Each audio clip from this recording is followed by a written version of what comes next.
रत्नागिरीत एलपीजीचा तुटवडा भासतोय। काल 20 दिवसांनंतर जिल्ह्यातील एकमेव एलपीजी ऑटो गॅस पंप सुरू झाला होता।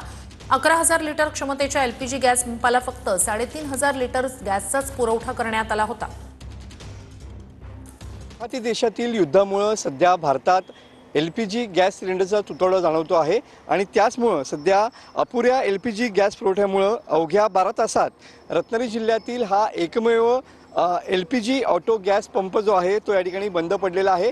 काल तब्बल 20 दिवसानंतर हा एलपीजी ऑटो गॅस पंप जो आहे तो या ठिकाणी सुरू झालेला होता। मात्र या गॅस पंपाला या ठिकाणी लागणारा जो गॅस आहे तो पूर्ण क्षमतेने या ठिकाणी मिळाला नाही।